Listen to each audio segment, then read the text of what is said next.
Hello, darlings. So it's been a minute. We're back on this Tea Time with Nettie series. But I'm going to have a little bit of a change. So a little spin off. I have a special guest today that we're going to be doing a few more. Probably, I don't know. We're going to see. This is a pilot of different series that I want to try. So some of you may recognize her, but most of you will not. But this is Diana. Dramatic entrance? No. Yeah. And this is my fellow mermaid princess friend. As you can see, she's beautiful mermaid hair. So she's been adopted into the Mermaid Coalition. And so we're just going to talk about stuff. And so Diana and I always just talk about stuff, like all kinds of random things. And we feel like y'all could benefit from our random things. So today we're gonna get started with something we were just talking about, which is like working to survive or working to make that money or living life. Like what is everyone doing nowadays? You can talk about that, the point you were having about how our parents came here, were brought up, and the difference now. Because I thought that was very important. So I hope that everyone can hear us. We're in a restaurant, by the way. We're in La Catedral in North Lawndale. It's really good if y'all want to try it. The service is great here, and the place is beautiful. I'll show you the place later, but let's get started. Go ahead. Hi, everybody. I get camera shy. So am I supposed to look over here? The camera is over here. Okay. So you can just look at yourself. Okay. It's like the Zoom situation at work, or like when you're on Teams, you're just like, I'm trying not to look at myself. Like, how do I look? I know, right? But yeah, I think some folks might know me, some folks might not. But I'm Diana. Hi, everybody. So my fellow mermaid princess friend, and I have a lot of random just conversations about, I think, life in general. So like recently we talked about basically the American dream, and then previously talked about women's health and just like a lot of stuff. Can I swear in here? Sure, why not? So let's do a what do they call it? A little public service announcement. There might be some swearing, so you might not want to watch this episode with your children. There'll be other episodes, such as the one I had with Leo, the very first Tea Time with Nettie, that will have children, but not this one. Okay. Okay, what we're talking about. So we had a good brunch, and then the topic of the American dream came up quite a bit. So this concept of, we were just talking about like, how our first generation of families that came to the US were very much focused on acquiring money, right? And it was like a survivalist concept. Like you go to work 12 hours a day, 14 hours a day, you pay the bills, rent, whatever, and you just work to live, essentially. And now with like younger generations, there's more of not a rebellion against that, but there's newer generations that say like, I don't want to work 12, 14 hours a day. I want to work my 40 hours, maybe less than that, and go on vacation, spend my money outside of rent. So we're talking a little bit about that. So I know that you, as a mom, were mentioning like, I want my kids to live happily, as opposed to I continuously want them to just make money and that's it, or go for the job that is like the CEO position or whatever equivalent sort of situation. Yeah, so I've talked to my boys about this, where I don't want them to be money driven. Like I want them to be happy, and maybe it's a little bit of a fantasy, right? But why not? Like, why can't you be happy and not just be thinking about money all the time? So like Leo will sometimes say, oh well, I want to do this because it makes a lot of money. Like, okay, but I want you to think about, in the long run, is that going to make you happy? Like, I want them to learn to live within their means and be happy, rather than like trying to be flashy or trying to impress people with what they have. It's like that's not what it's about. And I want them to learn those lessons, like, not the hard way. You know, as a mom, I want them to learn lessons and, you know, be self-sufficient, but I also want to coddle them, right? They're my babies. Yeah. So I would like for them to learn from my mistakes growing up, and the way that I handled my money growing up. I want them to be better, because every parent wants that, right? Like, every parent wants their kids to be better. I also, you know, want them to have a life, because a lot of times we talked about that, right? Like, they're CEOs, or we keep saying that because that's like the top honcho, right? The head honcho. But anyone on top, like, yes, you're making, you know, 6 figures or more, but are you happy?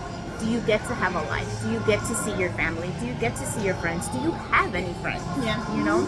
And it's important. It's important to have those things. And I was telling Diana, as you guys know, I'm in real estate.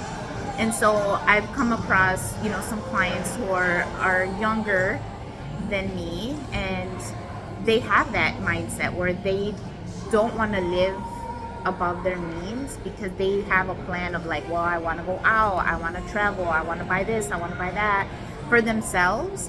So they're like, no, I don't want to stretch my housing budget more than this, because they have that mentality of like, there's other things I want to do besides just this.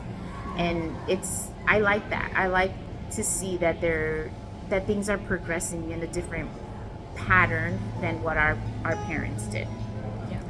Yeah. So I think that's important. So money is not everything, is what I'm basically trying to teach my kids too. Yeah, and remember I mentioned to you like how I would want to raise my kids.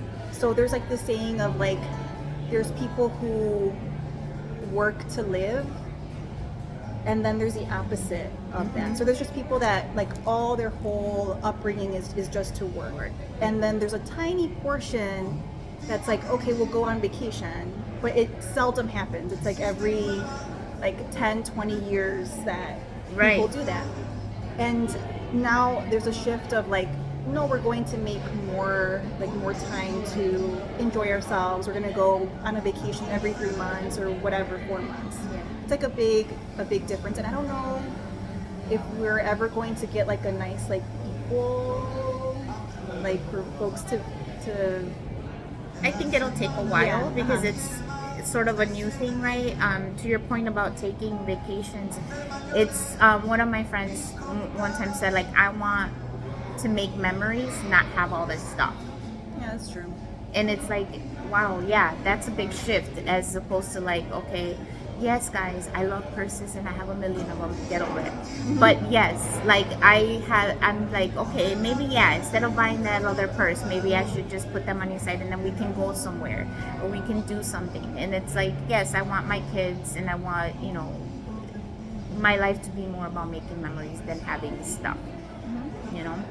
Yeah. And we also talked about that, like how stuff, you know, I've watched the hoarder shows. If you haven't watched it, watch it. It'll make you want to go clean your whole house. That's true. But it is like a mental thing, you know, that you want to get all this stuff to fill a void that you know is there. And it's like, why not fill that void with memories with your loved ones or your friends, or, you know, my husband always like, oh, you're always on these lunches and breakfasts. And I'm like, well, yeah, but I want to make these memories with my friends or my family. Yeah. And if that's what it is, that's what it is. And like I said, I'd rather, now yes, I'm old, but I'm learning that that's more important than having more things, more physical objects. I agree. So I think I told you about this before. This is how we go on different tangents. Oh my gosh, yes, we do all the time. That's very true. But it's awesome, and that's what we want you guys to see. How we're like all over the place. Yes. So I think I told you already that I'm reading a book called Tuesdays with Maury. Oh. I think I did it. No, I think I shared with you the Barnes and Noble link, and I'm like, I'm gonna buy this book, and you're like, you have enough books to read already. Oh yeah. I know. I try to tell her not to buy things. Yeah, but so she don't listen. No. Especially when it comes to books, I feel like there's not enough books out there, you know. But whatever. So I'm reading this book, Tuesdays by Maury, and it's basically this individual who's very famous. He's like a sports broadcaster, and he saw an interview. I think it was like Nightline or something many years ago, and it so happened that the host of the Nightline show was interviewing his former sociology professor. Okay. And his sociology professor was sharing his end-of-life experience because he was diagnosed with ALS, Lou Gehrig's disease. And essentially, this prompted him to like reach out to his professor. So the book is about essentially like an end-of-life experience of the professor, and sharing like these things of like it's not just about money. And there's a chapter in the book that talks about like culture and like, yes, you know, you go for the highest paying job and you're buying all the expensive things, but what the professor is teaching, I guess essentially his student, is like life is a lot more than just buying things and, you know, acquiring things along the way, or expensive trips and all of that. So it kind of goes into what we were talking about, like you enjoy having breakfast, lunch, various meals with, yes, like, I like to eat. But it's not the actual eating part or like the spending part. It's you're creating relationships along the way. You're checking in on your peeps, right? Yeah. You're having meaningful conversations with people, right? Yes. So yeah. And it's that one-on-one thing. Yeah. You know, like because it's always fun for you to be, you know, with a big group of friends and, you know, everybody's chatting. But when you're one-on-one, you get a lot, like the conversation's just different, you know, and even depending on the person, like my friend here is a bit of an introvert and I'm an extrovert, so I make her talk, which I do to a lot of people, I think, right? Yeah. Yeah. What was the thing that you shared like years ago? Like, oh, basically how introverts make friends. Like, there's that one brave extrovert that's like, you ain't that bad. Yeah. That's what I took her on. Yeah. Took her under my wing. You will talk, girl. But those one-on-one conversations that we have been so amazing, and it's made our friendship flourish even more. Mm-hmm. You know, like we knew of each other and we chatted, but with our mutual friend, it's like it was always like us three that were kind of having the conversation. Yeah. But when her and I started having like the one-on-one conversations, like I said, that's when our friendship like really flourished. So That's true. I think it's important to have those one-on-one times with your friends. Yeah. Yeah. I concur. Yeah. So I think we're gonna kind of wrap it up here. For this episode. So as you saw, we went through like 2 or 3 different topics, and that's just what we do, and that's just what, you know, we feel like is the most real and the most helpful, because you get a lot of information for different things, right? Yeah. So if you can repeat the name of that book again in case someone wants to pick it up. Oh, Tuesdays with Maury. Tuesdays with Maury. Mm-hmm. Is it Maury like that? No, not the time. Oh, not Maury. It has nothing to do with it. Oh man! All right. There's no baby mama drama. Oh dang! Never mind. It's I'm this not reading it. Professor from sociology. I think it's spelled Morrie. Oh, okay. Yeah, very different. Very different, guys. But it does sound very interesting. So if you're interested in reading that, pick it up. My friend here has VIP card at Barnes and Noble. But yeah, anywhere, or get it at the library, guys. Get it at the library. That's true. But you can't annotate. You can't highlight. Get a notebook and write it down. It's not the same, but still. All right, guys. Well, see you. Please comment if you like this, and if you liked our pilot episode of the Mermaid Princess Coalition, and if you'd like to join our coalition, you want to be part of the show, give us a call. Well, comment, and then maybe I'll give you my number to give me a call. Yeah. No scamming. No scamming. No. Don't do it.